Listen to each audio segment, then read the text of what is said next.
Now students, let's start the new concept, that is when issue of share is undersubscribed. Means when company received applications less than its issued shares, then this situation is called share issued at under subscription. Means अगर आपके issue किए हुए share से कम application आपको public से receive होती हैं तो उसे हम अंडर सब्सक्रिप्शन कहते हैं. एग्जांपल लीजिए, आपने 50,000 शेयर इशू किए और आपको एप्लीकेशन केवल 45,000 के लिए ही रिसीव हुई, यानी आपके शेयर सेल हुए 45,000. तो ये सिचुएशन कहलाती है under subscription. If the issue of undersubscribed, it may be assumed that minimum subscription has been received and the shares are allotted all the applicants in full. Means अगर आपको कम share के लिए application receive होती हैं तो ये assume करा जाता है कि मिनिमम सब्सक्रिप्शन आपको रिसीव हो चुका है. मिनिमम सब्सक्रिप्शन क्या होता है? मिनिमम सब्सक्रिप्शन कंपनी एक्ट के अकॉर्डिंग वो क्राइटेरिया होता है जो आप फिक्स करते हैं कि अगर आप शेयर इशू कर रहे हैं तो मिनिमम इतने शेयर सब्सक्राइब होना कंपलसरी है, यानी इतने शेयर आपके बिकेंगे ही बिकेंगे. अगर उस मिनिमम लिमिट से कम शेयर बिकते हैं तो आपको जितने भी शेयर बिके हैं सारा अमाउंट रिफंड करना होगा और कंप्लीट प्रोसेस आपको दोबारा से रीस्टार्ट करनी होगी. ये आपके उसमें लिखा हुआ होता है कि कितनी आपका मिनिमम सब्सक्रिप्शन है. अदरवाइज कंपनी एक्ट के अकॉर्डिंग अगर कुछ भी नहीं है तो 90% शेयर सब्सक्राइब होना कंपलसरी. जैसे 50,000 शेयर अगर आपके इशू किए थे तो 90% मतलब 45,000 शेयर्स आपके सब्सक्राइब होना कंपलसरी है. Entries will be passed for actual number of shares applied and allotted.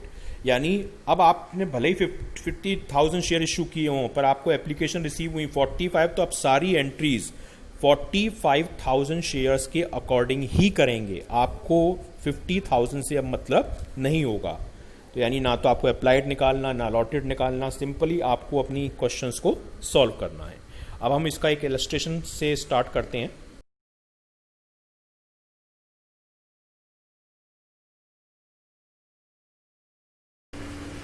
Welcome back students. अब तक आपने जो वीडियोस देखे उसमें था over subscription. Over subscription means जब आपके पास आपके इश्यू किए हुए शेयर से ज्यादा एप्लीकेशन रिसीव हो जाती है. Means when you receive the excess applications over the issued share. Now the next case is under subscription. What is under subscription? Under subscription means when you receive the application less than issued shares, यानी जब आपको आपके issue किए हुए share से कम application receive होती है. Means suppose आपने 60,000 शेयर इश्यू किए और आपको एप्लीकेशन रिसीव हुई सिर्फ सपोज कीजिए 55,000 शेयर के लिए, यानी लोगों ने इंटरेस्ट शो किया कि 55,000 शेयर परचेज करने हैं. तो ये सिचुएशन क्या कहलाएगी? अंडर सब्सक्रिप्शन कहलाएगी. इसमें एक और मिनिमम क्राइटेरिया होता है मिनिमम सब्सक्रिप्शन का. Minimum subscription means according to company act 2013 एक company must have received at least 90% of its shares. यानी अगर आप शेयर्स को अलॉट करना चाहते हैं तो एटलीस्ट आपको 90% शेयर्स के लिए एप्लीकेशन रिसीव होना कंपलसरी है जितने शेयर आपने इश्यू किए हैं उसके. यानी सपोज आपने 60,000 शेयर इशू किए थे तो एटलीस्ट इसके 90%, इसका 90% कितना होता है? 54,000 शेयर रिसीव होना कंपलसरी है. अगर 54 से कम आपको एप्लीकेशन रिसीव हुई तो उस केस में फिर आप शेयर्स को अलॉट नहीं कर पाएंगे. आपको जितने भी अमाउंट रिसीव हुआ है एप्लीकेशन का रिफंड करना होगा और शेयर इशू करने की प्रोसेस को दोबारा से रीस्टार्ट करना पड़ेगा. सो यहां पे तो 54 से ज्यादा आ रहे थे, यानी इस केस में आप अपने शेयर्स को इश्यू कर सकते हैं. यहां पे फिर हमारे लिए ये अमाउंट मैटर नहीं करता 60,000. हमें सारे ट्रांजेक्शन 55 के अकॉर्डिंग ही रिकॉर्ड करने. मींस अब हम सारे शेयर की एंट्री जो करेंगे वो 55 के अकॉर्डिंग करेंगे. Let's take an example. आपकी बुक में एक इलस्ट्रेशन गिवन है. Illustration number 21. Sarvottam limited issued 40,000 shares of 10 rupees each. यानी सर्वोत्तम लिमिटेड ने एक 40,000 इक्विटी शेयर इशू किए 10 रुपए वाले. 3 रुपीज एप्लीकेशन पर, 4 रुपीज अलॉटमेंट पे कॉल किए गए थे और 3 रुपीज कॉल पे किए गए थे. 37,500 शेयर्स ही आपके सब्सक्राइब हुए यानी बिके। अशोक जिसको कंपनी ने 1000 शेयर दिए थे और वो अलॉटमेंट पे नहीं कर पाया, फेल हो गया अलॉटमेंट पे करने में और कॉल भी पे करने में, यानी से दोनों चीजें नहीं थी, ना तो अलॉटमेंट दिया और ना ही उसने कॉल दी। सोहन जिसने 500 शेयर मांगे थे कंपनी से, उसने भी फाइनल कॉल का पैसा नहीं दिया। देखिए जो टेबल थी मैंने आपको बताई थी, issued, application money received, share capital excess, वो केवल ओवर सब्सक्रिप्शन के केस में बनती है। अंडर सब्सक्रिप्शन में हमारे लिए कोई उसका मतलब नहीं है। हमारे लिए जो कंसीडरेबल अमाउंट है वो 37,500 शेयर का ही रहेगा, यानी टेबल बनाने की जरूरत नहीं है, सिंपल आप जनरल एंट्री पास करेंगे। फर्स्ट जनरल एंट्री क्या होगी आपकी, एप्लीकेशन मनी रिसीव, तो bank account debit to equity share application account. आपको 37,500 एप्लीकेशन रिसीव हुई और एप्लीकेशन पे 3 रुपए आपको चाहिए थे, तो 3 रुपीज से कितना अमाउंट रिसीव होगा, 1,12,500 रुपीज। तो ये आप एंट्री पास करेंगे 1,12,500। अब इस अमाउंट को आप क्या करेंगे, ट्रांसफर कर देंगे।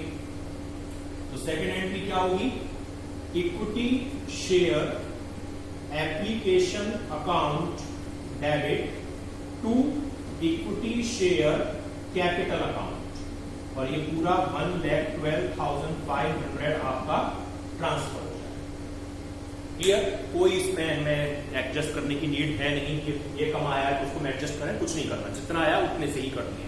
Now next one is on allotment, means we call the amount of allotment from public, तो ड्यू ऑफ अलॉटमेंट, तो उसकी entry equity share allotment account debit to equity share capital. 37,500 आपको रिसीव हुए, अलॉटमेंट की value थी 4 rupees, तो 37,500 share पे 4 rupees से कितना अमाउंट आपको चाहिए, आपको अमाउंट चाहिए 1,50,000।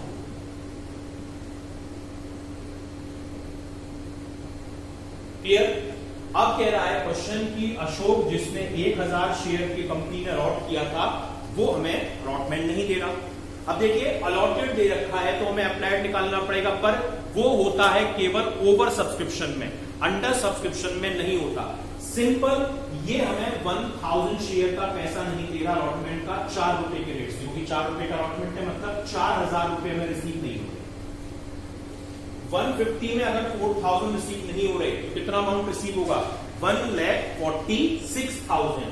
तो एप्लीकेशन अलॉटमेंट मनी रिसीव करने की एंट्री क्या हो जाएगी, bank account debit to equity share allotment account 1,46,000, 1,46,000 रुपए हमको रिसीव होंगे। सिंपल करना है, कोई इसमें मैट्रिकल या कुछ चीज शो करने की जरूरत है नहीं। नाउ अब हम कॉल मनी को ड्यू करेंगे, 3 रुपीज की फाइनल कॉल है हमारी, तो next entry due of first call या फाइनल कॉल मनी, तो उसकी एंट्री इक्विटी शेयर फर्स्ट और final call debit to equity share capital. 37,500 पर 3 रुपीज की हमारी कॉल की वैल्यू है, मींस 1,12,500 रुपीज हमको चाहिए। अब देखिए जो अशोक था वो हमको अलॉटमेंट के साथ साथ कॉल भी नहीं दे रहा, और एक और पर्सन आ गया वो हमें 500 का अमाउंट कॉल पे नहीं दे रहा, यानी 2 लोग हमें कॉल नहीं दे रहे। 1000 वाला अशोक और 500 वाला एक और पर्सन सोहन, यानी टोटल 1500 शेयर का हमारे पास अमाउंट नहीं आ रहा। ठीक है, अप्लाइड दे रखा है, कुछ करने की जरूरत नहीं है अंडर सब्सक्रिप्शन में, तो 3 रुपए से 4,500 रुपीज हमें रिसीव नहीं हो रहे। तो 1,12,500 में अगर हमको 4,500 रिसीव नहीं होंगे तो अमाउंट कितना रिसीव होगा, 1,08,000। तो रिसीविंग ऑफ कॉल मनी की एंट्री क्या हो जाएगी, bank account debit to equity share first call, और ये आएगा 1,08,000, 1,08,000। तो ये क्वेश्चन है हमारा अंडर सब्सक्रिप्शन का, जब आपको एक्चुअल इश्यूड शेयर से कम एप्लीकेशन रिसीव होती है।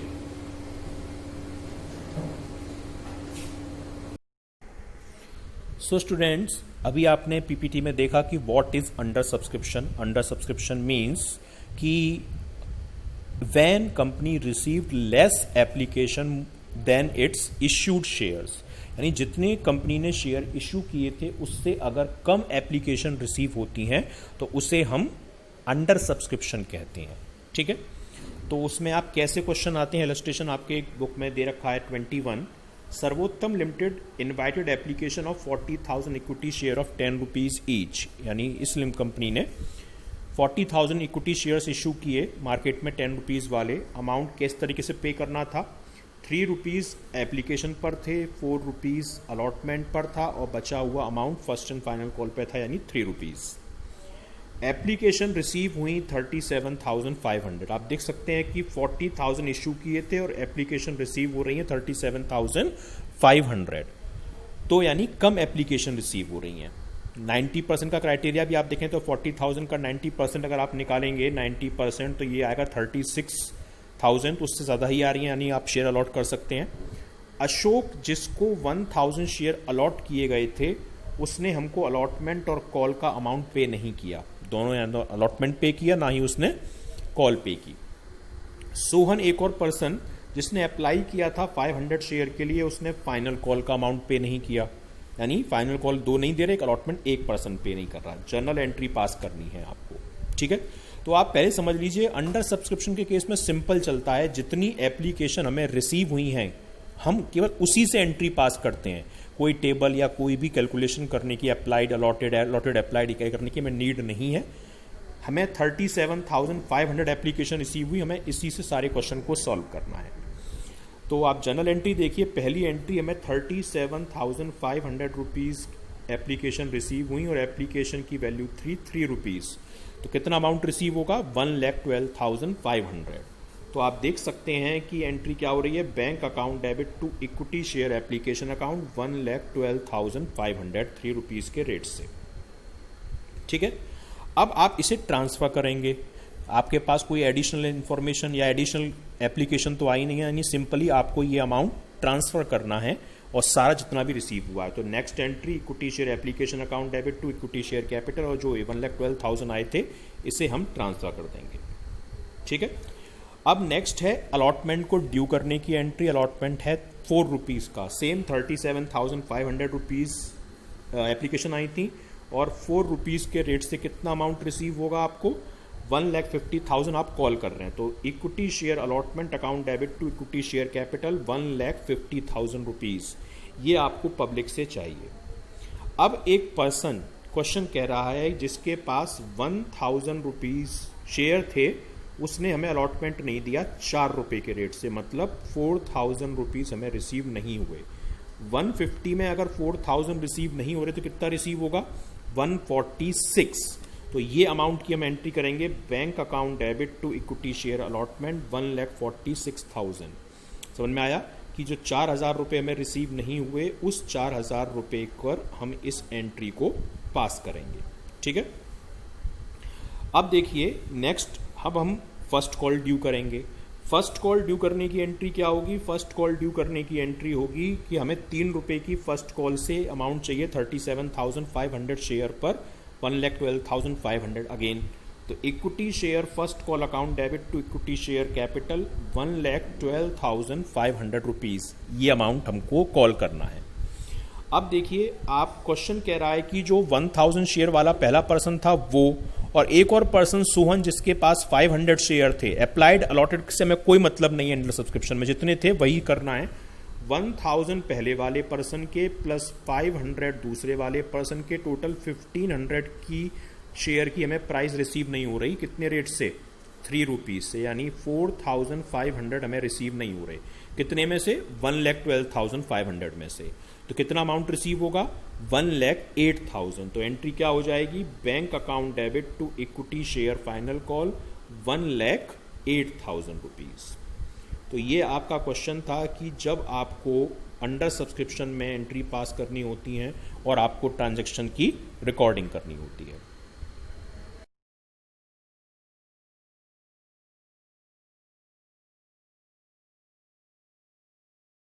So students, in previous part we have learn about the under subscription. Under subscription क्या होता है और अंडर सब्सक्रिप्शन के केस में हम क्या जनरल एंट्रीज पास करते हैं वो बताया था। अब उससे रिलेटेड आप एक बैलेंस शीट का क्वेश्चन देखिए, आपके बुक में इलस्ट्रेशन नंबर 22 गिवन है। उसके अकॉर्डिंग सुहास लिमिटेड की जो ऑथराइज कैपिटल थी वो 50 लाख रुपीज थी, जो डिवाइड थी 25,000 शेयर और एक शेयर है 2,200 रुपीज का। Out of these share company ने 12,000 शेयर ही इश्यू किए, यानी पूरे शेयर इश्यू नहीं किए हैं, और वो भी 10% प्रीमियम पर, यानी 200 का शेयर प्लस 10% यानी 20 रुपीज का प्रीमियम, यानी शेयर इश्यू किया गया है 220 रुपीज। अमाउंट कैसे पे करना था? एप्लीकेशन पे 60 रुपीज, अलॉटमेंट पर भी 60 रुपीज जिसमें प्रीमियम इंक्लूड है 20 रुपए का, फर्स्ट कॉल 30 रुपीज की है और बचा हुआ अमाउंट फाइनल कॉल पर है। पब्लिक ने केवल 11,000 शेयर ही खरीदे और सारा अमाउंट रिसीव हो गया, यानी 12,000 इश्यू किए थे पर परचेज केवल 11,000 ही किए। हमें बैलेंस शीट प्रिपेयर करनी है तो फर्स्ट ऑफ ऑल तो हमें बनाना पड़ेगा नोट्स टू अकाउंट। तो हम किसकी कैलकुलेशन कर रहे हैं? शेयर कैपिटल, और उसमें हमारी हेडिंग क्या है? पहली ऑथोराइज्ड कैपिटल। ऑथोराइज कैपिटल कितनी है? 25,000 शेयर ऑफ 200 रुपीज ईच। यहां लिखेंगे आप 25,000 shares at the rate of 200 rupees each, कितनी हो जाएगी? 50 लाख रुपीज। ये हमारी ऑथोराइज कैपिटल। लेकिन हमने इश्यू कितना किया अमाउंट? इश्यू हमने केवल 12,000 किया, तो सेकंड हेडिंग आएगी इश्यूड कैपिटल। कितना इश्यू किया है? 12,000 shares at the rate of 200 rupees each. आप प्रीमियम शो नहीं कराएंगे, प्रीमियम क्योंकि अलग आता है फेस वैल्यू, तो 200 रुपीज से 12,000 शेयर कितने के हो जाएंगे? ये हो जाएंगे 24 लाख रुपीज के। 24 लाख रुपीज हमारा इश्यू कैपिटल का अमाउंट हो जाएगा। अब शेयर बिके कितने? 11,000 शेयर बिके, तो थर्ड हेडिंग आएगी सब्सक्राइब्ड कैपिटल। क्वेश्चन कह रहा है कि सारा अमाउंट रिसीव हो गया, तो कौन सी सब हेडिंग होगी इसमें? सब्सक्राइब एंड फुली पेड, क्योंकि सब अमाउंट रिसीव हो चुका है। तो subscribe and fully paid 11,000 share पर एट द रेट ऑफ 200 कितना अमाउंट रिसीव हुआ? 22 लाख, 22 लाख रुपए आपको रिसीव हुए। ठीक है, अब आप बैलेंस शीट बना दीजिए, क्योंकि आपको केवल शेयर कैपिटल दिखानी है, प्रीमियम दिखाने की वो मना कर रहा है, क्वेश्चन ने कहा नहीं है। फर्स्ट साइड आपकी कौन सी होती है? Equity and liability. Equity and liability इस साइड का नेम है, जिसमें मेन हेडिंग को पहली कौन सी होती है? शेयर होल्डर फंड, और इसकी सब हेडिंग कौन सी होती है? फर्स्ट शेयर कैपिटल, जो हम कैलकुलेशन कर रहे हैं उसकी। शेयर कैपिटल में कितनी निकाली? 22 लाख रुपीज। तो करंट ईयर वाली अमाउंट में आप इसको 22 लाख रुपीज को शो करते हैं। क्वेश्चन में केवल शेयर कैपिटल दिखाने के लिए ही उसने शो किया है, इसलिए हम केवल शेयर कैपिटल शो कराएंगे। तो ये है एक तरीके का अंडर सब्सक्रिप्शन का बैलेंस शीट का क्वेश्चन, जब आपको you have to prepare the balance sheet at the time of under subscription. अब आप इसका एक पीपीटी प्रेजेंटेशन देखिए।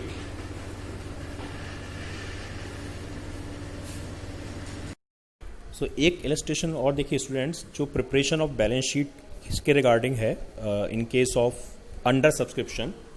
The authorised capital of Suhas limited is 50 lakh rupees divided into 25,000 share of 200 rupees each. Means total जो share थे authorised capital में 25,000 थे, 200 rupees का एक शेयर था।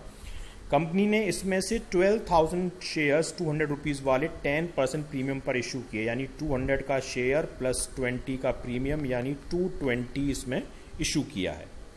अमाउंट पे करना था 60 रुपीज़ एप्लीकेशन पर, 60 रुपीज़ ही अलॉटमेंट पे जिसमें प्रीमियम इंक्लूड है, 30 रुपीज़ की फर्स्ट कॉल और बचे हुए अमाउंट की फाइनल कॉल। फाइनल कॉल कितने की हो गई? 60 120 प्लस 30 150, 220 में 150 मांग चुके थे, यानी 70 रुपीज़ की हमारी फाइनल कॉल होती है। पब्लिक ने शेयर परचेज किए केवल 11,000। आपने देखेंगे तो 12,000 इशू किए थे और आपके 11,000 शेयर्स आपके सेल हुए। ऑल मनी ड्यूली रिसीव्ड, सारा अमाउंट आपको टाइमली रिसीव हो गया, तो आप इसकी एंट्री पास, बैलेंस शीट प्रिपेयर करनी है केवल आपको, ठीक है। तो अब आप इसका एक क्वेश्चन देखिए कि सॉल्यूशन इसका किस तरीके से किया गया है।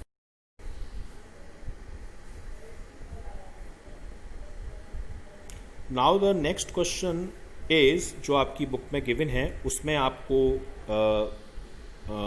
केवल आपको बैलेंस शीट प्रिपेयर करनी है। बैलेंस शीट जो प्रिपेयर करनी है उसके अकॉर्डिंग अगर आप देखेंगे तो आपको पता चलेगा कि आपने जो क्वेश्चन सॉल्व किया है या जो आपने शेयर इशू किए हैं, वो नंबर ऑफ शेयर, आपके ऑथराइज कैपिटल है 25,000 इक्विटी शेयर।